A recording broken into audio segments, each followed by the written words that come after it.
தலைமை கழகத்துல தேசிய முற்போக்கு திராவிட கழகத்தின் சார்பாக நாம ஆண்டுதோறும் தண்ணீர் பந்தல் திறக்கிறது உங்களுக்கு எல்லாருக்கும் தெரியும்.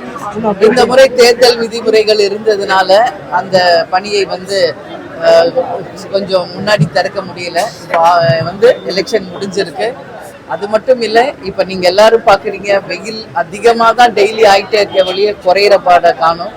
அதனால உங்க எல்லாருக்கும் நான் என்ன சொன்னேன்னா, தமிழ்நாடு முழுக்க வெயிலின் தாக்கம் அதிகமாக இருப்பதாலும் ரெட் அலர்ட் கொடுக்கிற அளவு வெயிலின் தாக்கம் அதிகமா இருக்கு. அது மட்டும் கிடையாது, இப்ப அக்னி நட்சத்திரம் தொடங்க இருக்கிறது. எனவே மக்களுடைய இந்த கஷ்டத்தை போக்க வேண்டியது ஒவ்வொருவருடைய கடமை.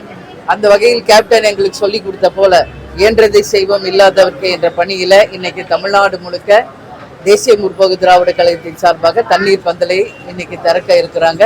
அதுக்கு அச்சாரமாக இன்னைக்கு தலைமை கழகத்துல நாங்க தொடங்கி இருக்கோம். எனவே தமிழ்நாடு முழுக்க அனைத்து பகுதிகளிலுமே மக்களுடைய தாகத்தை தீர்க்க தேமுதிக களத்துல இறக்கும். மேடம், கேப்டன் விஜயகாந்த் அவர்களுக்கு பத்மபூஷன் விருது கடந்த வாரம் கூட டெல்லியில நிகழ்ச்சி நடந்திருக்கு. இதுவரைக்கும் உங்களுக்கு அழைப்பு வரலையா? இல்ல போன வாரம் நம்மளுக்கு அழைப்பு வரல. உங்க எல்லாருக்கும் தெரியும், அது அந்த ஹாலோட அமைப்பு மிக மிக சிறியதுன்றதுனால ஒரு 3 பிரிவு 4 பிரிவாக தான் எப்பயுமே அவார்டு கொடுக்கறது. அந்த வகையிலே இப்போ நீங்க எல்லாரும் கேட்கிற மாதிரி ஒரு 3 நாளைக்கு முன்னாடியே டெல்லியில இருந்து ஹோம் அஃபேர்ஸ் ஆபீஸ்ல இருந்து போன் வந்துருச்சு. 9ஆம் தேதி கேப்டனுக்கு பத்மபூஷன் அவார்டு டெல்லியில வழங்க இருக்கிறாங்க.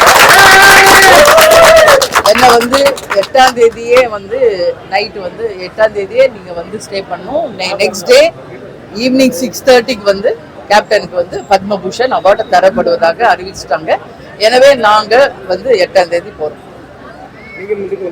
இல்ல 1+1 தான் போகணும்னு சொல்லியிருக்காங்க. ஸோ நானும் என் கூட யாராவது விஜய் பிரபாகர் வருவேன். வெயில் அதிகமா இருக்கு, ஸ்கூல் தரப்பு தள்ளி போடணும் அப்படின்லாம் கேக்குறாங்க. ஜூன் 15 வரைக்கும் வெயில் அதிகமா இருக்குன்னு சொல்றாங்க. ஆமா, யூஸ்வலா நம்ம June first week school open பண்றது ரெகுலரா இருக்கு. அது ஜூன் தொடங்கின பிறகு நமக்கு அந்த ரிசல்ட்ஸும் 4th இருக்கு. அது முடிந்து வெயில் தாக்கம் மிகவும் அதிகமாக இருந்தால் 1 வார காலம் தள்ளி ஸ்கூல் திறக்கிறதுனால ஒன்றும் ஆக போறது இல்லை. எல்லாருமே குழந்தைங்க தான். அதனால கவர்மெண்ட் இதுல முன்னெச்சரிக்கையாக இருந்து குழந்தைகளை பாதுகாக்க வேண்டியது அவசியம். மிக கடுமையாக வெயில் இருந்தா 1 வாரம் கழிச்சு கூட ஸ்கூலை திறக்கணும் அப்படின்றத எங்களுடைய கருத்து. தேர்தல் முடிஞ்சிருக்கு. இதுவரையும் விஜய் பிரபாகரன் அவர்கள் தேர்தலை பற்றியில இது விருதுநகர் தொகுதியில பார்த்தவங்க அவங்களுக்கு தெரியும். நீங்க சென்னையில இருக்கீங்க நம்ம பத்திரிகையாளர்கள். விஜய் பிரபாகர் ஏறக்குறைய ஒரு மாத காலம் விருதுநகர்லயே தங்கி இருந்து எல்லா கிராமங்களுக்கும் நேரடியாக சென்ற ஒரு வேட்பாளர். ஏன்னா அவர் தங்கியிருந்த காலத்துல எல்லாமே கிராம பகுதிகள், விருதுநகர் முழுக்க பாத்தீங்கன்னா எல்லா ஊருக்கும் நேரடியா சென்று மக்களை சந்திச்சிருக்காரு. கடுமையாக உழைச்சிருக்கோம். எல்லாருடைய ஆசை என்னன்னா, இன்னைக்கு கேப்டனுடைய மகன் இங்க போட்டியிடுகிறார், இந்த மண்ணின் மைந்தர், உறுதியாக அவருக்கு நாங்கள் வெற்றி வாய்ப்பு தருவோம் அப்படின்னு சொல்லி ஒட்டுமொத்த பெண்கள், இளைஞர்கள், புது வாக்காளர்கள் என்று எல்லாருமே விஜய் பிரபாகருக்கு வாக்களித்ததாக சொல்றாங்க. நான் அதனால ஜூன் 4ஆம் தேதி தான் இதற்கான ரிசல்ட்ஸ். அன்னைக்கு நாம பொறுத்திருந்து பார்ப்போம்.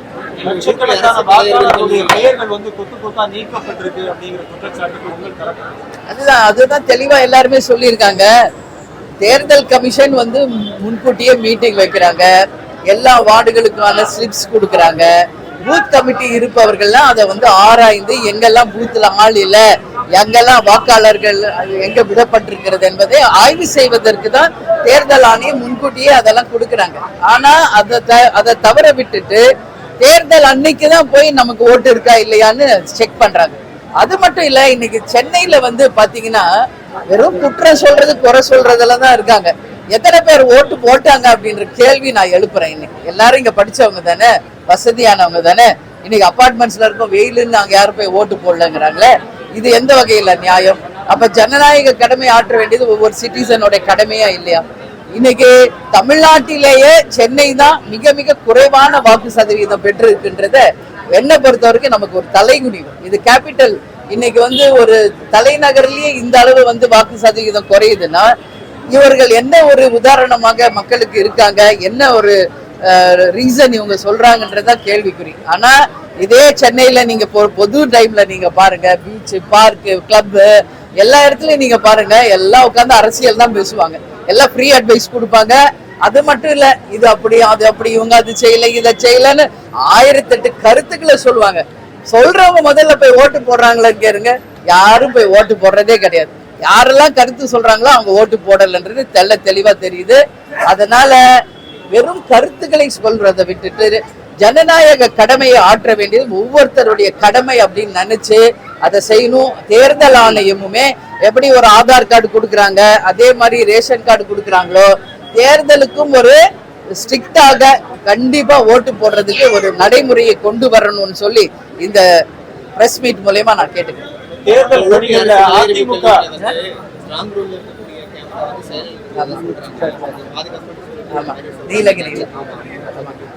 நீலகிரியில நேற்று ஸ்ட்ராங் ரூம்ல வந்து ஏறக்குறைய ஒரு 4 hours வந்து எந்த சிசிடிவி கேமராவும் ஒர்க் பண்ணலன்னு அப்படின்னு சொல்லியிருக்காங்க. இது உண்மையிலேயே மிக மிக கண்டிக்கக்கூடிய ஒரு விஷயம். அதனால தேர்தல் ஆணையம் உடனடியாக நடவடிக்கை எடுத்து அந்த ஃபுட்டேஜ் வந்து அந்த 4 hours கிடைக்கலன்றத மக்களுக்கு தெளிவுபடுத்தணும். அது மட்டும் இல்ல, இனிமேல எந்த ஒரு தொகுதியிலும் இந்த மாதிரி நடக்காம ஸ்ட்ராங் ரூம்னு வெறும் பேர் மட்டும் இல்ல, ஸ்ட்ராங்கா தேர்தல் ஆணையம் இருந்து அதை பாதுகாக்கணும். எல்லாரும் இன்னைக்கு ஓட்டு போட்டு 45 நாள் வெயிட் பண்ணிட்டு இருக்காங்க, எக்ஸாம் எழுதிட்டு ரிசல்ட்டுக்கு வெயிட் பண்ற மாதிரி. அப்படி இருக்கிறப்போ இந்த மாதிரி குளறுபடிகள் நடக்காம பார்க்க வேண்டியது தேர்தல் ஆணையத்தினுடைய கடமை.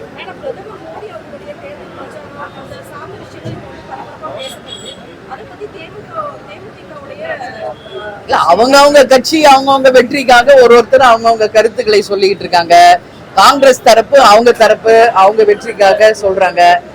மோடி அவர்கள் அவர்களுடைய வெற்றிக்காக இன்னைக்கு அவங்க சொல்றாங்க. காங்கிரஸ் மேனிபெஸ்டோல கொடுத்ததான் நாங்க சொல்றோம், இவங்க சொல்றாங்க. காங்கிரஸ் என்ன சொல்றாங்க, எங்க நாங்க மேனிபெஸ்டோல கொடுத்தோம்னு சொல்றாங்க.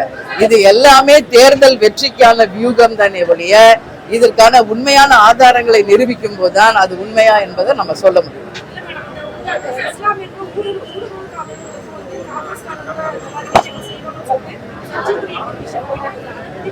ஆமா, அது வந்து ஒரு பிரதமர் என்பவர் இந்தியாவுக்கே முதன்மையானவர். அவர் சொல்ற ஒரு வார்த்தையுமே இங்க வந்து உன்னிப்பாக கவனிக்கப்பட வேண்டிய ஒரு விஷயம்.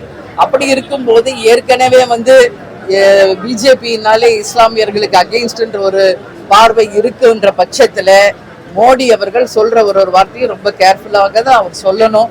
அவர் என்னத்துக்காக அப்படி சொன்னாரு, அதன் உள்நோக்கம் என்ன அப்படிங்கறத நீங்க மோடி அவர்கள்கிட்ட தான் கேட்கணும். தேர்தலை பொறுத்த வரைக்கும் அதிமுக தேமுதிகவுக்கு முழு ஒத்துழைப்பு கொடுத்தாங்களா? முழு ஒத்துழைப்பு கொடுத்தாங்க. அது நீங்க களத்திலேயே நீங்க பார்த்திருக்கலாம். 35 தொகுதியில இரட்டை இலைக்காகவும் 5 தொகுதியில தேமுதிகவும் நான் நேரடியாக களத்துல சென்று மக்களை பார்த்திருக்கிறேன். எல்லா இடத்திலுமே அதிமுக தேமுதிக தொண்டர்கள் ஒன்றாக இணைந்து களத்துல சிறப்பாக பணியாற்றினார்கள். அது மக்களும் வரவேற்கக்கூடிய ஒரு கூட்டணியாக, ஒரு மகத்தான கூட்டணியாக நிச்சயமாக ஜூன் 4ஆம் தேதி மிகப்பெரிய ஒரு வெற்றியை தரக்கூடிய ஒரு கூட்டணி என்பதை நாங்கள் நிரூபிப்போம். தமிழகத்தில் நடைபெறக்கூடிய இந்த சாதி ஆணவ படுகொலைகளை பத்தி என்ன நினைக்கிறீங்க? பேர் மட்டும்தான் மாறி இருக்கிறது, வருட வருடம் அவருடைய எண்ணிக்கை அதிகமாயிருக்கு. அது கண்டிக்கக்கூடிய ஒரு விஷயம் தான். எந்த ஒரு படுகொலையாக இருந்தாலும் அது கண்டிக்கக்கூடிய ஒரு விஷயம். அதனால இது வந்து யார் செய்யணும்னா கவர்மெண்ட் தான் இரும்பு கரை கொண்டு அதை அடக்கணும். அது மட்டும் இல்லாம இந்த மாதிரி கொலைகள், ரவுடிசம், கஞ்சா, இன்னைக்கு போலீஸே அடிக்கிறாங்க கஞ்சா போதையில. இன்னைக்கு பார்த்தா பஸ்ல வர்றவங்க, பேருந்து ஓட்டுநர், நடத்துனர், அது மட்டும் இல்ல காவல்துறை எல்லாம் அடிக்கிற ஒரு சீன் எல்லாம் நம்ம வந்து இந்த ஆட்சியில பாத்துக்கிட்டு இருக்கோம். இது உண்மையிலேயே வருந்தத்தக்க ஒரு விஷயம். காவல்துறையவே இன்னைக்கு அடிக்கிறாங்கன்னா அப்ப மக்களுக்கு என்ன பாதுகாப்பு இருக்கு? அப்போ கஞ்சா புழக்கமும் போதை புழக்கம் அதிகமாயிருச்சு. அதனால ஏற்படக்கூடியதுதான் எல்லா சட்ட ஒழுங்கும். இதை அரசு தான் கவனம் கொண்டு இந்த சட்டம் ஒழுங்கை காப்பாற்றணும்னு சொல்லி நான் கேட்டுக்கிறேன். நன்றி.